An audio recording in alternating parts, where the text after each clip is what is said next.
오늘 저는 다니엘서 8장 1절로 14절 말씀을 중심으로 이 세상에 영원한 것은 없다라는 제목으로 말씀을 전하고자 합니다. 다니엘서 8장 1절에 보면 다니엘이 이상을 본 시점이 소개되어 있습니다. 다니엘에게 처음 나타난 이상 후 벨사살 왕 3년에 다시 이상이 나타나니라 라고 되어 있습니다. 우리가 연 이틀 동안 다니엘서 7장을 살펴보았는데 다니엘에게 처음 이상이 나타난 것은 다니엘서 7장 1절에 나온 대로 벨사살 왕 원년 BC 556년이 될 것입니다. 그런데 두 번째 이상이 나타난 때는 언제냐? 벨사살 왕 3년 BC 553년이 된다는 것입니다. 자, 다니엘이 본 이상, 여러분 이상에 대해서 말씀해 주지만 우리의 현실 세계에서는 볼 수 없는 그런 신비하고 너무나도 이상한 장면이 그렇게 보이는 것, 이것을 우리는 이상이다 라고 이야기하고 있습니다. 다니엘이 본 것은 강가에 두 뿔, 아주 기다란 두 뿔 가진 수양이 서 있는 것을 보았는데 자세히 보니까 그 긴 두 뿔 중에서 나중에 난 뿔이 처음 난 뿔보다 더 긴 것을 보게 됩니다.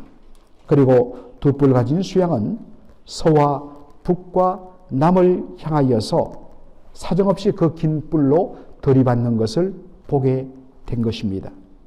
그런데 그 두 긴 뿔로 북과 서와 남을 향하여서 들이받는데 이 긴 뿔 가진 수양을 감당할 자가 없고 다들 받치는 대로 나가 떨어지는 것을 보게 됩니다. 그래서 자신감이 넘쳐서 그 긴 뿔 가진 두 수양이 마음대로 행하며 스스로 강대해지며 자기를 높이는 그러한 모습을 보게 됩니다. 그 다음에 다니엘이 본 것이 뭐냐면 한 수염소가 등장하는 것을 보게 됩니다. 그 수염소는 서편에서부터 나와 온 지면을 두루 다니는데 자세히 보니까 얼마나 빨리 달리는지 발이 땅에 닿지 않는 모습을 보게 됩니다. 그리고 특이한 것은 그 수염소 두 눈 사이에 아주 현저하게 드러난 뿔 하나가 마치 유니콘처럼 그렇게 현저한 뿔이 나 있는 것을 보게 됩니다. 그 수염소는 긴 뿔 가진, 우리 앞에서 본 긴 뿔 가진 두 긴 뿔을 가진 양을 향하여 냅다 달려가서 그것을 들이받습니다. 그런데 그 두 긴 뿔을 가진 수양, 스스로 강대해지며 정말 자신의 힘을 온전히 의지했던 그 수양이 이 수염소에 의해서 들이받쳐서 그냥 꼬꾸라지고 맙니다. 그런데 그렇게 강대가던 수염소, 세상에 두려울 것이 없는 수염소, 발이 땅에 닿지 않을 정도로 온 사막을 이리저리 뛰어다니면서 힘을 쓰던 그 수염소가 갑자기 그 두 눈 사이에 삐죽이 나온 뿔이 꺾어지고 맙니다. 그 대신에 다른 네 뿔이 그렇게 하늘 사방을 향하여 뻗어나오는 것을 그가 이상 속에서 봅니다. 그리고 그 네 뿔 중에 하나에서 아주 조그마한 뿔이 또 나오는데요. 그것이 남과 동과 영원한 땅을 향하여서 심히 커지는 것을 보게 됩니다. 얼마까지 커지냐면 하늘 군대에 미칠 만큼 커집니다. 그리고 그 하늘 군대와 별 몇을 떨어뜨립니다. 그리고 스스로 높아져 갖고 하늘의 주제를 조롱하고 모독합니다. 대적을 합니다. 그 하늘의 대주제께 매일 드리는 제사를 없애고 성소를 헐어버립니다. 그리고 진리를 땅에 던지며 자의로 자기 마음대로 행합니다. 그런데도 형통하더라라는 것입니다. 이것의 의미는 다음 시간에 우리가 내일 자세하게 볼 것입니다. 여러분, 이렇게 그냥 만일 여러분이 보았다면 이게 무슨 의미인지 알 수가 있겠습니까? 당연히 모르죠. 그래서 제가 여러 차례 말씀드린 대로 이렇게 다니엘이 본 이상은 반드시 하나님께서 천사를 통하여 그것에 담긴 의미를 해석해 주는 것이 성경에 나옵니다. 역시 마찬가지입니다. 다니엘이 도대체 내가 본 이 이상이 무엇을 의미하는지를 묻습니다. 그러자 하늘에서 천사 가브리엘에게 그 의미를 해석하도록 알려줍니다. 그 해석의 내용이 사실은 15절부터 27절까지 내일 저와 여러분이 다룰 본문 속에 이미 나와 있습니다. 내일 어차피 읽을 거지만은 제가 오늘 이 본문에 대한 이해를 돕기 위하여서 미리 조금 말씀을 드립니다. 두 뿔을 가진, 길다란 두 뿔을 가진 그 수양은 누구를 가리키는가?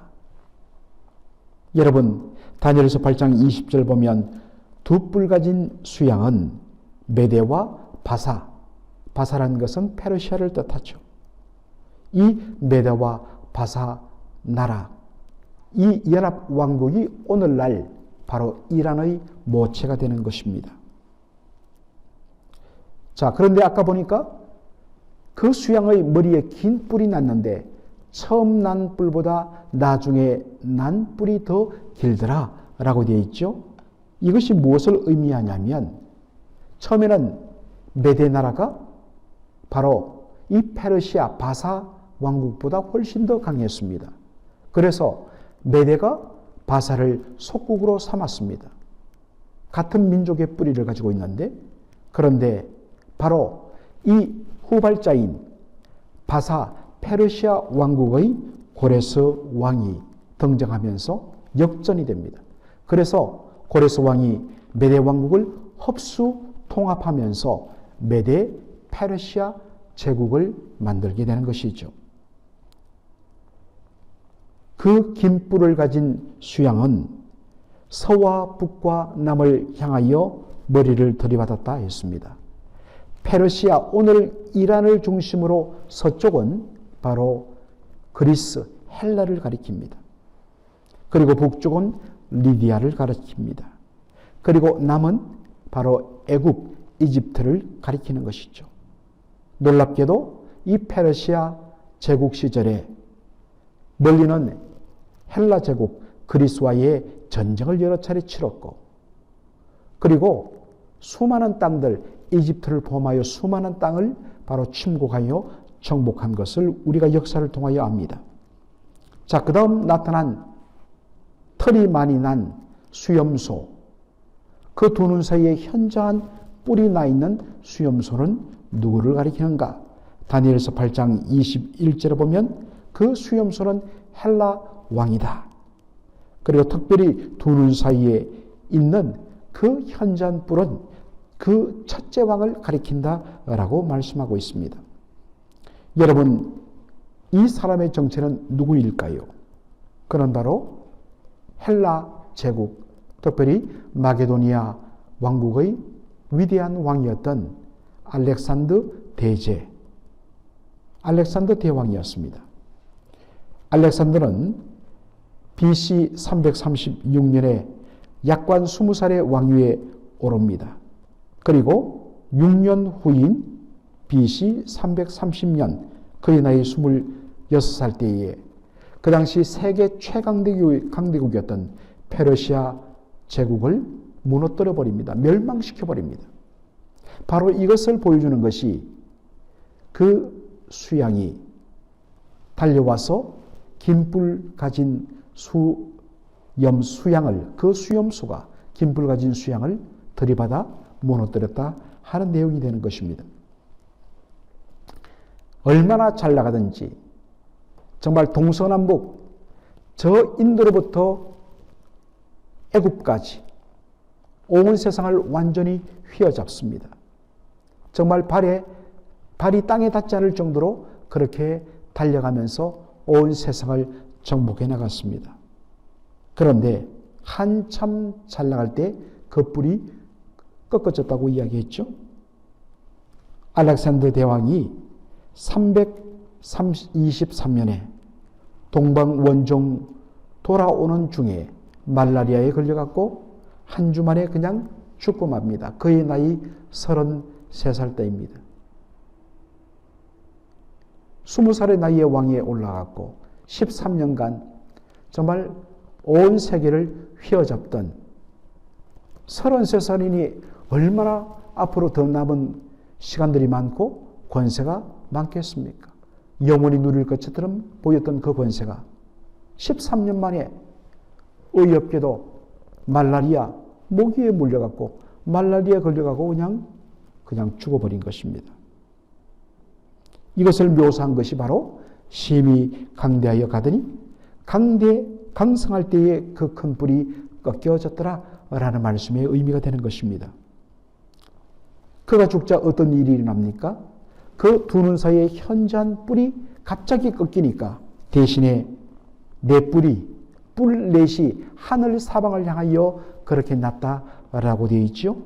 이것은 바로 알렉산더 대왕이 급작스럽게 죽고 그의 후계 구도가 정해지지 않는 가운데 급작스럽게 죽습니다. 그러자 그 밑에 있던 강력한 네 장군 카산드로스, 리시마쿠스, 셀루쿠스, 포텔레마이오스 이 네 장군이 각각 이 알렉산더 대왕이 이뤄놨던 그 제국을 내동분해갖고 각각 왕궁을 세웁니다. 이것이 역사에 기록되어 있습니다. 그리고 그 네 뿔 중에 하나 속에서 작은 뿔 하나가 나왔다. 그리고 그가 하늘의 대주제를 모독하고 조롱하며 그에게 매일 드리는 제사를 폐하고 진리를 없앴다. 이 부분에 대해서는 이제 내일 본문을 통하여 우리가 좀 더 자세하게 살피게 될 것입니다. 자, 여러분, 오늘 우리가 전반부를 다뤄왔는데 이 오늘 본문이 우리에게 주는 교훈이 무엇일까요?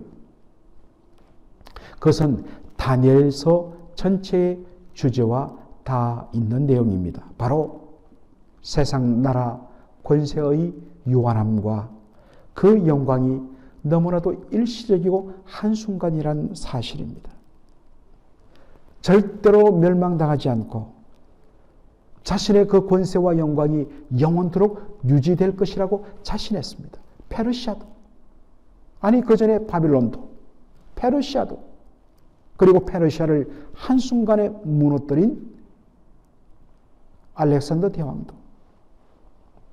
그런데요, 그렇게도 강대했던 나라, 그 왕들, 그들의 권세가 일순간에 무너지고 사라지고 없어지는 것을 보게 됩니다. 여러분, 왜 이런 이상을 하나님께서 다니엘을 통하여 보게 하셨고 그 의미를 담아서 이렇게 다니엘서를 기록하게 하셨을까요? 그 당시 이스라엘 백성들은, 다니엘 당시 이스라엘 백성들 수많은 사람들이 포로로 꼴로와 바벨론, 그리고 바벨론을 이어서 연결되는 페르시아에서 포로 생활을 하고 있었습니다. 이 강대한 나라에 의해서 나라가 멸망당하고 포로 꼴려온 우리들, 다시 약속의 땅, 그들의 고향 예루살렘과 유다 땅으로 돌아가는 것 불가능하게 보였습니다. 그런데 이러한 말씀을 통하여서 이 세상 나라의 건세와 영광은 일시적이다. 영원한 것은 하나님의 권능과 하나님 나라뿐이다. 라는 위로와 소망과 도전. 그렇다면 너희들은 어떻게 살 것인가? 영원하지 않고 일시적인 이 세상에 의지하여서 세상 방식으로 살 것인가? 아니면 영원한 하나님 나라, 그분의 통치와 다스림을 따라 사는 하나님의 백성으로 살 것이냐? 사실 그 메시지가 우리가 다니엘서 6장 그리고 다니엘서 3장에 나오는 다니엘과 그의 세 친구의 믿음을 통하여서 다시 한 번 더 확인되는 것입니다. 그리고 이 말씀은 오늘 우리에게도 동일한 교훈과 도전을 줍니다. 자신의 힘과 지혜와 능력을 의지하지 말라. 그것이 영원할 것처럼 자만하지 말라. 오직 영원하신 하나님 한 분만을 높이며 그 하나님 앞에서 겸손하게 살아가는 저와 여러분의 복된 삶이 되기를 주의 이름으로 축원합니다. 아멘. 살아계신 우리 아버지 하나님, 은혜와 사랑을 감사드립니다. 오늘 다니엘서 8장 1절로 14절에 나오는 다니엘이 벨사살 왕 3년에 보았던 한 이상에 대하여서 오늘 저희들이 잠시 살피는 시간을 가졌습니다. 하나님께서 다니엘에게 보여주신 그 이상의 내용대로 세상을 제패했던 페르시아 나라도, 그리고 그 페르시아를 무너뜨리고 인도로부터 애굽까지 당시 세계를 완전히 정복하며 지배했던 헬라 제국의 알렉산더 대왕도, 그리고 그 이후에 등장한 수많은 세상 나라, 강대한 나라들도 잠깐 그들의 위엄과 위대함과 영광을 자랑하며 영원히 계속될 것처럼 생겼지만 하나님 앞에서 이 땅에 영원한 것은 없고 하나님이 때를 따라 낮추시고 패할 때 그들은 여지없이 꺾여지고 사라진 것을 저희들이 보게 됩니다. 아버지 하나님이여, 이것을 보면서 세상 나라, 세상 권세, 세상의 부귀영화를 우리가 두려워할 필요도 없고, 또한 그것이 우리의 삶의 목적이 되어서도 안 되며 그것을 자랑하는 어리석음에 빠지지 않게 하여 주시고, 오직 영원하신 하나님과 그분의 능력과 권세와 영광과 그리고 하나님 나라의 백성으로서 날마다 하나님 한 분만을 의지하며 하나님의 영광을 위하여서 이 땅을 믿음으로 살아가는 우리 모두가 될 수 있도록 은혜 더하여 주옵소서. 날씨가 쌀쌀해졌습니다. 아버지 하나님, 이 급작스럽게 추워진 날씨 속에 우리 사랑하는 성도들 감기 들리지 않게 하여 주시고, 또한 감기 걸린 분들은 속히 회복되어 이번 추수감사주일날 하나님 앞에 나와 예배드리는데 아무런 지장이 없도록 주여 지켜 주시옵소서. 예수님의 이름으로 기도하옵나이다. 아멘.